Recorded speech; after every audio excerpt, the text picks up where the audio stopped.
If you're not getting the results you want out of your practice sessions, then you are definitely going to want to check out this video. What's up, everybody? My name is Scott Paddock, and today I'm going to show you how to get better, faster on the saxophone.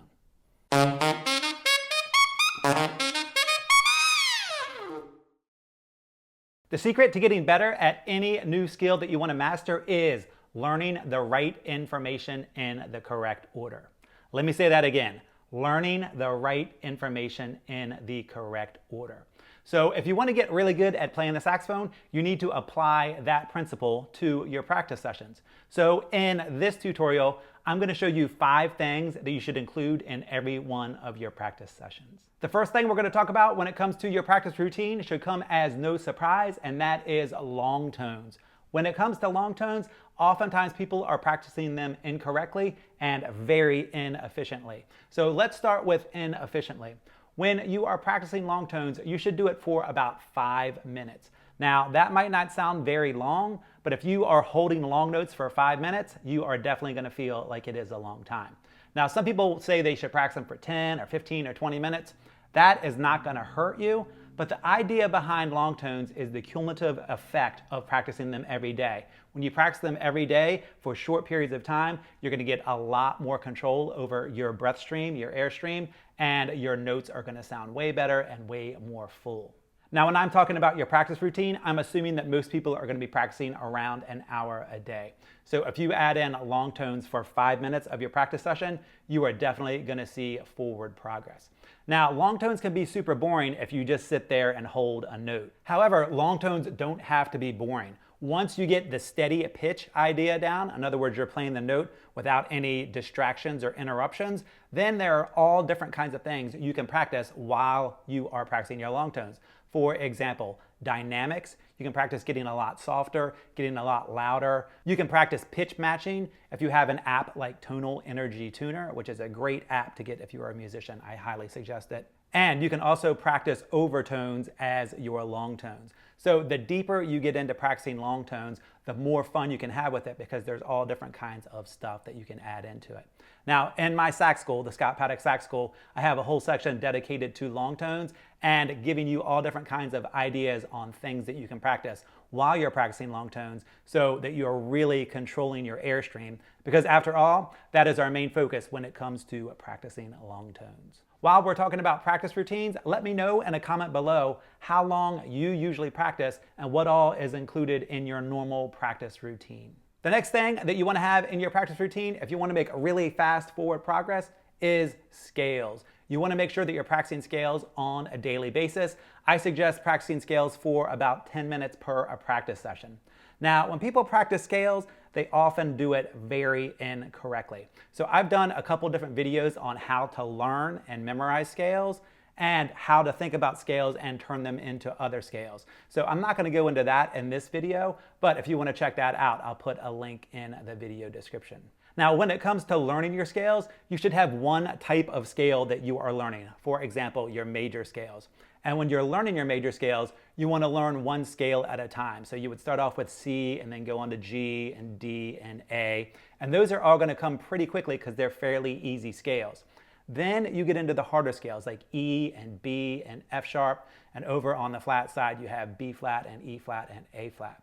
So when you're practicing your scales, you want to make sure that you are spending a lot more time on the harder scales than you are on the easier scales. Let me say that again. You want to spend a lot more time on the harder scales.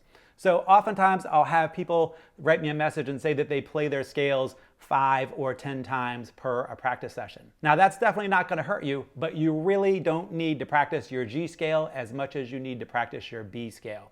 So make sure that you're spending the majority of your practice time when you're working on scales practicing the ones that you can't play.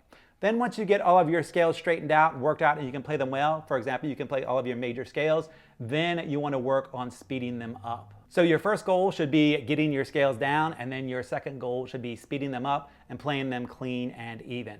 Then once you've learned your major scales, then you can move on to a different scale type like the Mixolydian scale, from there the Dorian minor scale. So you should always be practicing some type of scale in your practice routine. If you'd like to get better at playing the saxophone a whole lot faster, I'd like to invite you to check out the Scott Paddock Sax School. My sax school is built on the fundamentals of what I'm talking about today, and that is learning the right information in the correct order. So my sax school is mainly made up of pathway courses, and these pathway courses take you step by step through the information that you need to constantly improve your saxophone playing. So if you want to take the guesswork out of what to practice, how to practice, and what to practice next, stop by the Scott Paddock Sax School. I'll put the link in the video description below. Now, the next thing that you want to work on is actually something that a lot of people leave out, and this is super important, and that is technique practice. Technique practice is working on exercises that get your fingers moving faster and cleaner. Now, even if your goal as a saxophone player is not to be the world's fastest saxophone player, the faster and cleaner you can move your fingers without thinking about it, the better everything you're going to play is going to sound. So working on your technique should definitely be a part of every single one of your practice sessions, and I suggest working on technique for about 10 minutes. Now, here's something that's really important and often overlooked when it comes to working on technique. When you are working on your technique, you want to do it with exercises that are level appropriate. Level appropriate. That means if you are an early intermediate saxophone player, you want to be working on exercises that are meant for early intermediate saxophone players. If you're intermediate, you want to be working on that. So your technique exercises should be getting a little bit harder as you get better at playing the saxophone. Now, this can be really tough to find out in the technique exercise world, but in my saxophone school, I have a set of exercises that I call the chop shop. And in the chop shop, they're all level appropriate. So when I have my early intermediate pathway people working on technique, they are working in a range and in keys that are appropriate for that level of playing.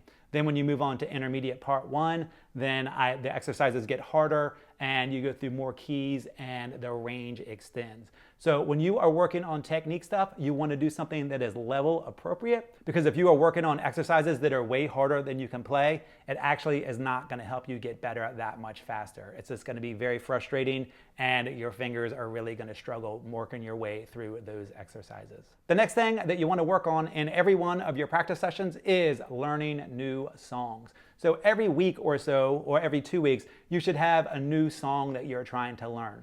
So that song should be your main emphasis for what you're working on when it comes to the song part of your practice routine. So that can mean a couple different things depending on the level of saxophone player you are. If you're early intermediate, you're going to be working mainly on the melody and bringing out the dynamics and articulations. If you're intermediate, you're going to start personalizing it by adding in ad-libbing, and then as you get a little bit more advanced, you're going to start improvising on it. So all of that can be included in working on songs, and you should definitely be working on learning new songs and adding new songs to your repertoire on a regular basis. Now, one thing that can be really confusing about learning songs is what song you should learn in what order. If you're early intermediate or you're an intermediate saxophone player, you might not know what song you're ready for or what song you should learn in what order. So if you're just picking them randomly, you might have a hard time with that. So you want to make sure that the songs that you are picking are level appropriate. Now, when I'm talking about practicing songs, I'm talking about practicing new songs. I'm not talking about practicing the songs that you can already play. Those come later in your practice routine. So you want to have your new songs that you're working on, that you're practicing to get better. And when I'm talking about that, I'm not talking about the songs that are in your repertoire that you can already play well. Those songs are fun to play, but they don't necessarily need to be practiced to be performed better. So that leads us into the last part of your practice session, which I say should be around 15 minutes, but this could obviously be a lot longer if you wanted it to. And that is jam time and having fun. So when I say jam time and having fun, that means just playing and practicing whatever you want. So that could be going through songs that you already know. That could be just picking up your horn and jamming out and improvising. It could be working on sight reading. It could be playing by ear. It could be learning a song by ear. It could just be anything that you want to do on the saxophone that isn't part of the other things that we were just talking about. Now, there are a lot of other things that you can add into your practice routine, especially as you become more advanced. You might be working on altissimo or overtones or playing songs by ear or transcriptions. There's a ton of stuff that you can add in there. But as you are starting to organize your practice routine, you want to make sure that you have the 5 things that I just told you about. That is definitely going to help you get better, faster on the saxophone or any other musical instrument that you want to learn how to play. Thanks for taking the time to check out this video. If you'd like to dive deeper into my saxophone world, please check out the Scott Paddock Sax School.